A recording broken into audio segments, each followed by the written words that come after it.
Hello! Guess what year it is? Not 2022 anymore, and that means that I have been on YouTube as Deep in the Reads for over a year now, and I thought I would kick off the year by doing a numbered list, or actually two numbered lists.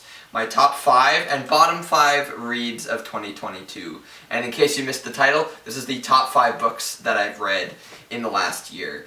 And incidentally, I have already covered all the books I'm about to talk about in full-length review videos, so I will link those below in case you want to hear more about any of the books that I mention. But yeah, without further ado, let's count up to my favorite books of 2022. Number 5. Black Against Empire by Joshua Bloom and Waldo E. Martin Jr. Surprisingly enough, Black Against Empire turned out to be the only nonfiction history book on my top 5 list this year, which is a little unusual for me. But anyway, the book is about the early years of the Black Panther Party for Self-Defense.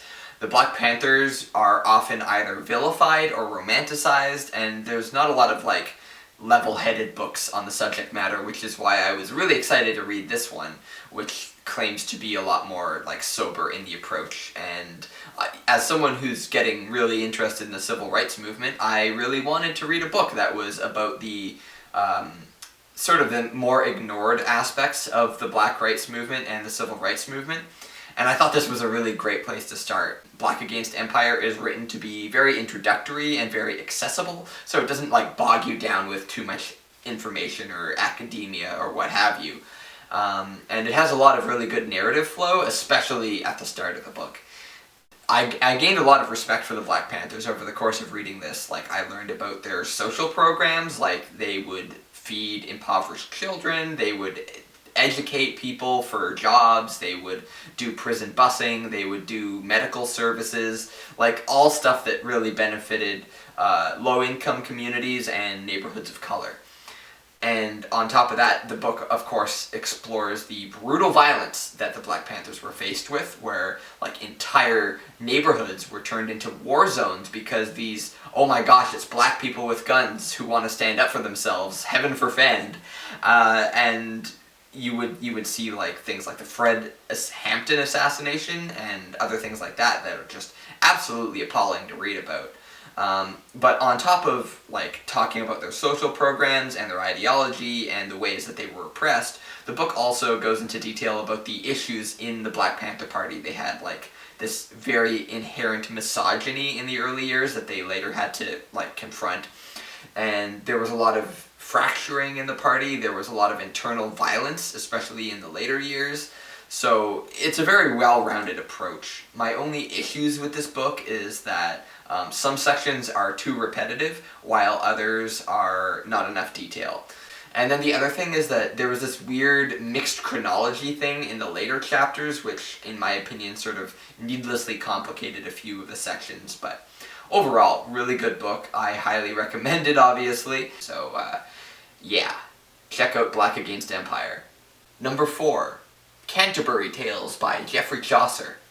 The Canterbury Tales is one of the most famous works written in the English language.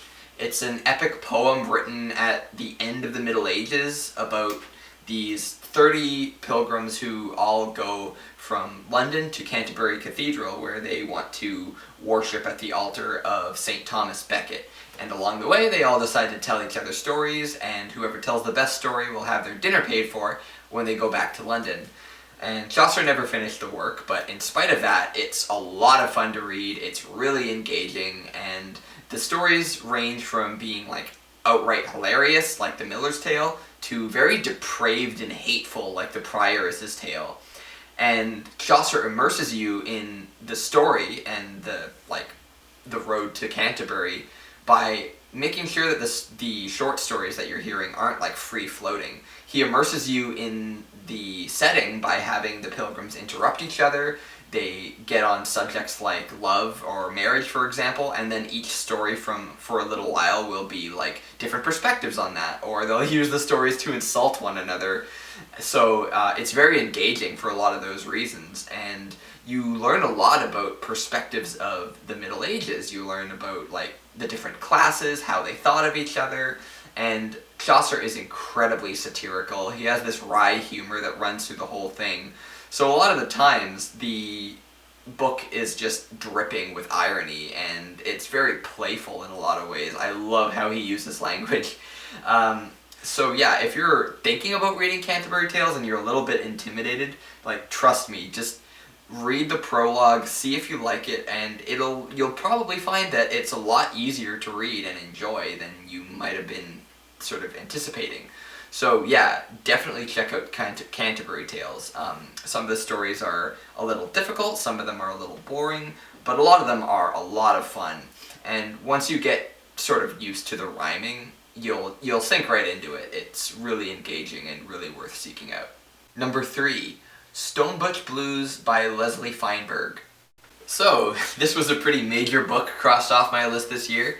I've been meaning to read Stone Butch Blues for years. I had a university professor who had an excerpt of this book as part of the assigned reading, and I didn't do the assigned reading because I didn't want to get any spoilers for a book. I wanted the whole book in front of me. And here I am, 7 years later, and I finally read it. So there. And oh my gosh, am I sorry that I put it off for so long. This book was incredible. It's very amateur in the way that it's written. It's rough around the edges in the prose, and the structure of the story is sort of very loose. But it's the core of the book that really grabbed me, because this was easily the most emotional book that I've read this year.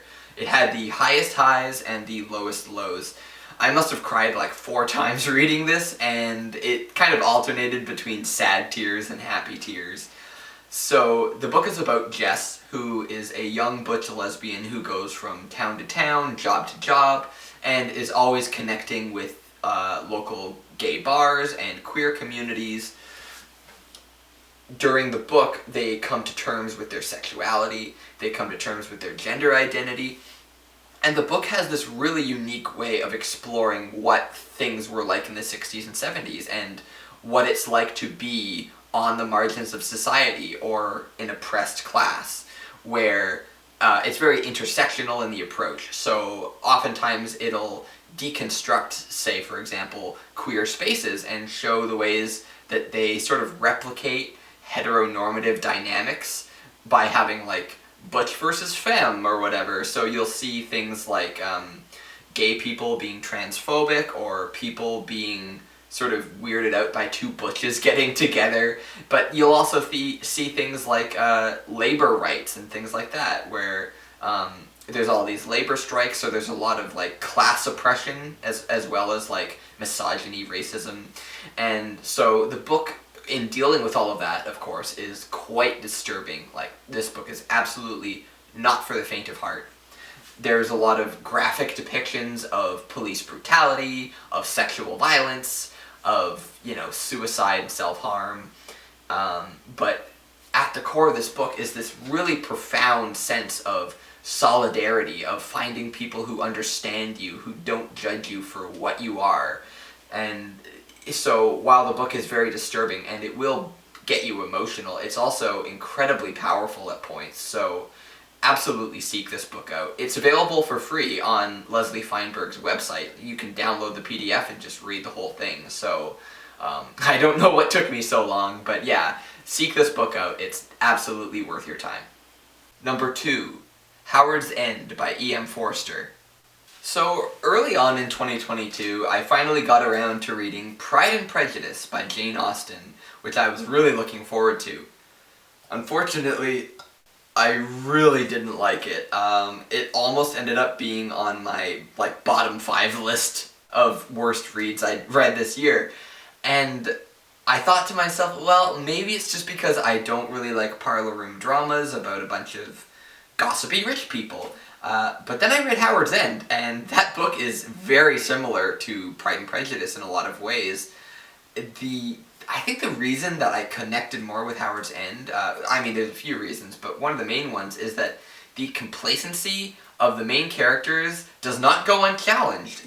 Like in Pride and Prejudice, the worst conflict in the book is the sexism of inheritance law, but Howard's End has that included in it, but it's part of a much larger panorama of social anxieties about like class and wealth and labor and modernization. It has a lot more to say, in my opinion, and the characters are a lot more relatable too. I loved the Schlegel sisters. I loved the ways that they would have to, like, in addition to all of the like parlor room drama that I was talking about earlier, they also have to grapple with the fact that their social standing is not guaranteed anymore, that things that they once figured were rock solid that would never change are suddenly disappearing all around them, and the fact that they have this very altruistic like ideology, but on the other hand they also have a lot of wealth and privilege, and throughout the book they try to make sense of that and they try to reconcile that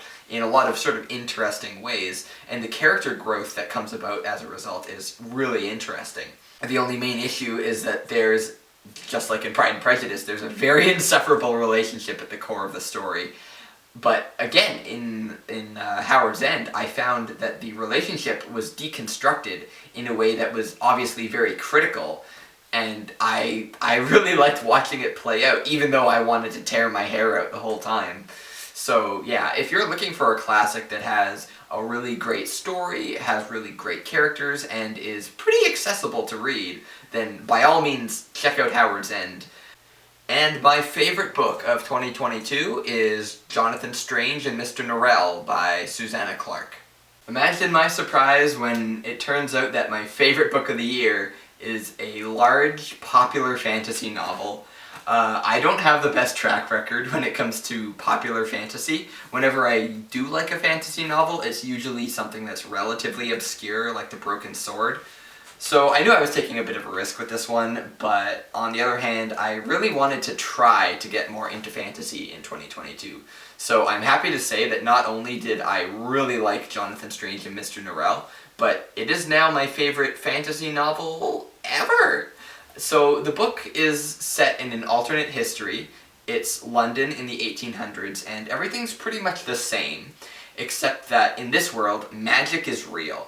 And it's just that nobody has practiced it in hundreds of years.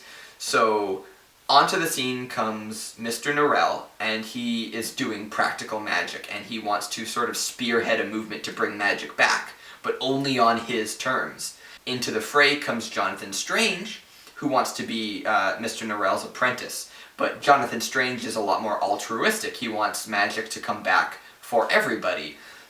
So over the course of the book, the relationship between the two main characters evolves, and the dynamics between them change, and that is what basically drives the story. So at the start, the story seems to be like a series of almost like short stories or vignettes, but as things unfold, everything starts to weave together in this really organic way that's driven by the peculiarities of the personalities involved. And you see things like the Napoleonic War, you see things like class and racial and sex disparity.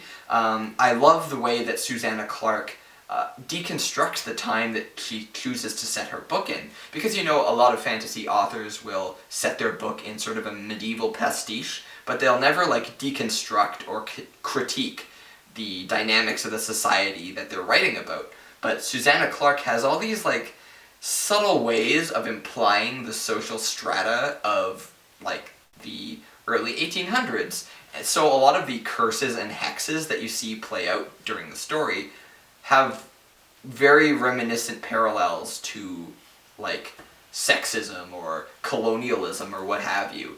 It's really interesting. So if you really want a book that's gripping, that's long, that still has a great story and great characters, and it keeps you engaged the whole time, I couldn't recommend Jonathan Strange and Mr. Norrell any higher.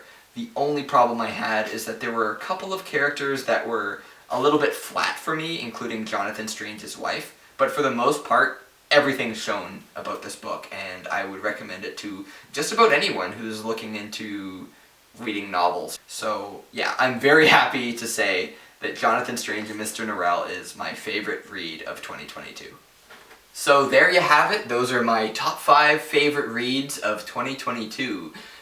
Now we've come to the end of the video and I'm obligated to beg for engagement, so why don't you tell me in the comments below what your favorite books were in 2022?